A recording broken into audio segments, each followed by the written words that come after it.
সুন্দৰী মৰিয়মে বিয়াৰ বাবে বিচাৰিছে উপযুক্ত ল'ৰা। নাম কি? মরিয়ম। তাই দেখাত বহুত সুন্দৰী, কিন্তু দুখীয়া পৰিয়ালত জন্ম তাইৰ। যৌতুক দিব লগা সামৰ্থ্য নাই তাইৰ পৰিয়ালৰ। তাই কেৱল মাতৃৰ সৈতে বসবাস কৰে। যিকোনো বয়সৰ যুৱকে কৰিব পাৰিব আবেদন, কিয়নো তাইৰ প্ৰয়োজন এজন উপযুক্ত স্বামীৰ। ল'ৰাজন কোনো চাকৰি নাথাকিলেও হ'ব। এজন ভাল ল'ৰা বিচাৰি বিজ্ঞাপন দিছে তাই, যিয়ে তাইৰ জীৱনত সুখী কৰি ৰাখিব পাৰে।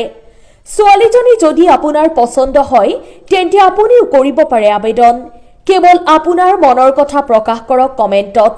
যদি আপোনাক ছোৱালী এজনীয়ে পচন্দ কৰে তেন্তে আপোনাৰ সৈতে যোগাযোগ কৰিব তাই নিজেই। নাম কি? মরিয়ম। মা আছে, ছোট একটা ভাই আছে। মাকে নিয়ে নবীনগরে ভাড়া থাকে। ভাড়া থাকেন? গ্রামের বাড়ি কোন জায়গায়? গ্রামের বাড়ি মমিন সিং। পড়াশোনা করছেন? চলার মতন করছে, অতটা করি নাই। অল্প করছেন না? হ্যাঁ। বেশি করতে পারেন নাই। বাড়িটা কতটুকু হয়েছে? 7 বছর।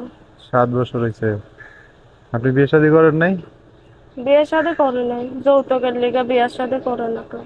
এত সুন্দর মানুষ আপনি, তারপরে যৌতুক চায়? কি করবো, এই দুনিয়াটাই তো পড়ছে এরকম। তাহলে এখন কি উদ্দেশ্য নিয়ে আসছেন ভিডিওতে? উদ্দেশ্য লিয়ে আইছি ভালো একটা মনের মানুষ পাওয়ার লেগে, যে সুখে দুঃখের সাথেই হইব। সুখে দুঃখে শাদী হলে কি করবেন তারে নিয়ে? খালি হাত ধরে ঘুরবেন না বিয়ে শাদী করে সংসার করবেন? বিয়ে শাদী করে সংসার করবো, সংসার করার ইচ্ছা আছে? ইচ্ছা আছে। ভালো।